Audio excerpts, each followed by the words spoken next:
lies. Look me in the face, tell me that you love me, even if it's fake. Hello everyone, welcome back to my channel commerce with Anjali तलवार।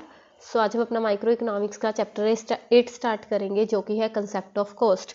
Already हम 7 chapter micro economics के complete कर चुके हैं, ठीक है, जिसमें production function भी हमने कर लिया है last chapter, right.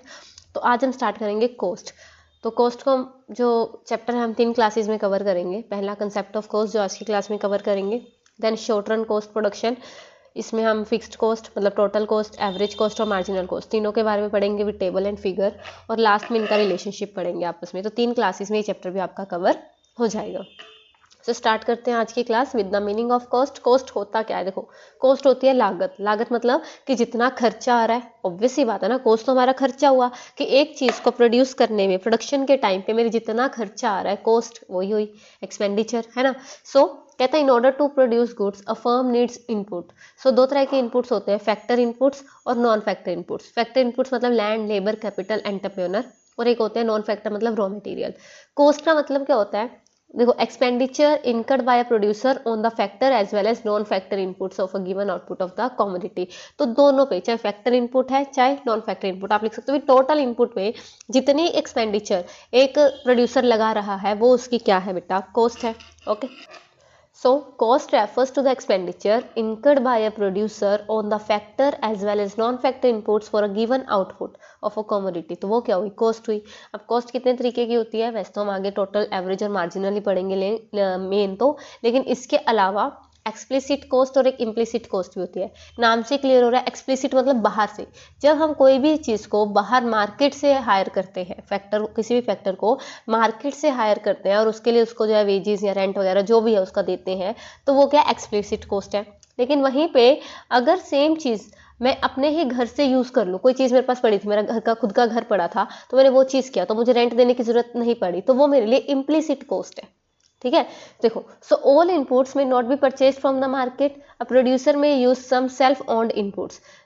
For example, instead of hiring workers from the market, producer जो है अपने फैमिली लेबर को यूज कर सकता है, एक अपनी लैंड को यूज कर सकता है बाहर से लेने की बजाय। तो जो एक्सपेंडिचर इन इनपुट्स मार्केट से खर्चा करेगा उसको हम कहते हैं एक्सप्लिसिट कॉस्ट, और जो हम सेल्फ ओन्ड इनपुट पे खर्चा करेंगे वो हमारी क्या होती है बेटा? Implicit cost. वो क्या होती है? Implicit cost. ठीक है, तो बाहर से खर्चा किया तो वो क्या है? हमारे एक्सप्लिसिट कॉस्ट, और अपना घर का कोई चीज यूज कर ली तो वो क्या है? Implicit cost. So total cost में तो दोनों ही ऐड हो जाएंगे ना, एक्सप्लिसिट कॉस्ट और इम्प्लिसिट कॉस्ट।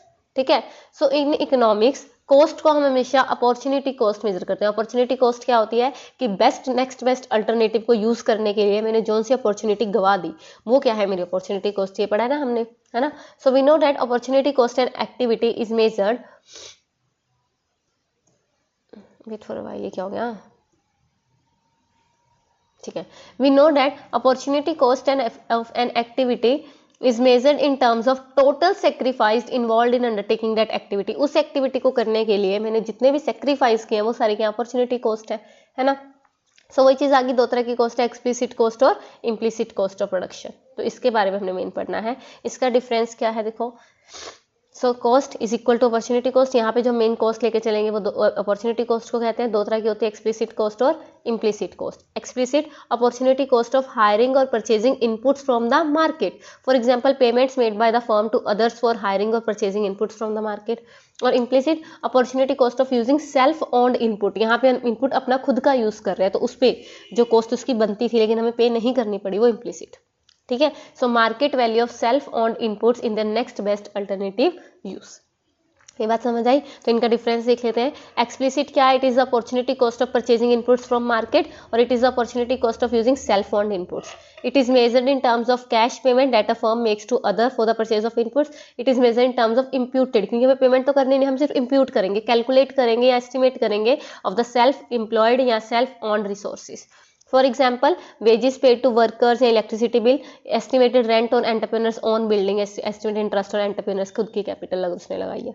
इजी, तो बस बेसिक सा मोटा मोटा आपको डिफरेंस समझ आ गया। फॉर एग्जाम्पल है यहाँ पे कहता living a job of 40,000 per month, 40,000 पर मंथ की जॉब छोड़ के and evicting his talent who was paying 50,000 per month की जो है फॉर अ फैक्ट्री प्रीमाइजेस उसने यूज़ किया and entrepreneur undertakes production of garments, उसने गारमेंट्स की प्रोडक्शन स्टार्ट की तो उसने 10 लाख की जो है इनपुट परचेज किए। तो कॉस्ट ऑफ प्रोडक्शन बताओ एक्सप्लिसिट और इम्प्लिसिट कौन से हैं। तो मुझे एक बात बताओ, एक्सप्लिसिट कौन से हैं, जो उसने इनपुट्स किए 10 लाख के, वो तो एक्सप्लिसिट ऑब्वियस सी बात है। और इम्प्लिसिट क्या हुए, जो उसने 40,000 खुद की सर्विसेज जो उसने छोड़ी और 50,000 जो इम्प्यूटेड रेंट छोड़ा, वही बात आ गई ना। उसने क्या किया, 40,000 तो ये छोड़ी, जॉब छोड़ने की वजह से उसको नुकसान हुआ और 50,000 की उसने खुद की फैक्ट्री यूज़ की, तो 90,000 तो ये क्या होगी इम्प्लिसिट कॉस्ट और 10 लाख जो उसने यूज़ किए मार्केट से इनपुट के लिए वो हो गए हमारे एक्सप्लिसिट कॉस्ट। तो टोटल कॉस्ट कितनी आ गई 10,90,000। सो अपॉर्चुनिटी कॉस्ट होता क्या है, देखो opportunity cost refers to that sacrifice made in terms of explicit और implicit cost for producing a given level of output. एक चीज़ के लिए हम जब दूसरी को सेक्रीफाइस कर देते हैं तो वो हमारी क्या थी, अपॉर्चुनिटी कॉस्ट थी। समझ आया। फिर आता है सेलिंग कॉस्ट ऑफ प्रोडक्शन, ये इंपॉर्टेंट है और इजी भी है। सेलिंग कॉस्ट मतलब ये जो एडवर्टाइजमेंट पे हम खर्चा करते हैं, मतलब अपनी सेल्स को इंक्रीज करने के लिए जो खर्चा करेंगे वो सेलिंग कॉस्ट है। और प्रोडक्शन जब हम गुड्स को बनाने के लिए, प्रोड्यूस करने के लिए खर्चा करेंगे, प्रोडक्शन कॉस्ट है ना। तो कहते हैं selling cost are different from production cost. Selling cost refers to the expenditure incurred by the producer to promote sales, वही आ गया ना, of the commodity like on advertisement आ गया। प्रोडक्शन कॉस्ट जो expenditure incurred by the producer, चाहे वो explicitly है चाहे वो इम्प्लिसिटली है, on the inputs for producing a given level of output. ठीक है, तो हमें जो है प्रोडक्शन कॉस्ट की बात करनी है इस चैप्टर में। एक और बात सुनो, अकाउंटिंग कॉस्ट अगर आ जाए अकाउंटिंग में, अकाउंटिंग कॉस्ट में सिर्फ हम एक्सप्लिसिट कॉस्ट को इंक्लूड करते हैं। किसको, एक्सप्लिसिट कॉस्ट को, क्योंकि अकाउंट्स में तो हम वही लिखेंगे ना जो चीज़ हम एक्चुअल कैश में पेमेंट कर रहे हैं, तो अकाउंट्स में तो वही लिखेंगे जो कैश हमारे पास से जा रहा है। तो एक्सप्लिसिट कॉस्ट अकाउंटिंग में आएगी। और अगर इकोनॉमिक कॉस्ट आ जाए, इकोनॉमिक में दोनों आ जाएंगी, सॉरी एक्सप्लिसिट भी और इम्प्लिसिट भी, दोनों किस में आएंगे, इकोनॉमिक कॉस्ट में। ये बात समझ आई, इजी हो जाएगा। चलिए कीजिए इस चैप्टर को स्टार्ट, मिलते हैं नेक्स्ट क्लास में विद द नेक्स्ट टॉपिक। तब तक के लिए thank you. Tell me pretty lies, look me in the face, tell me that you love me, even if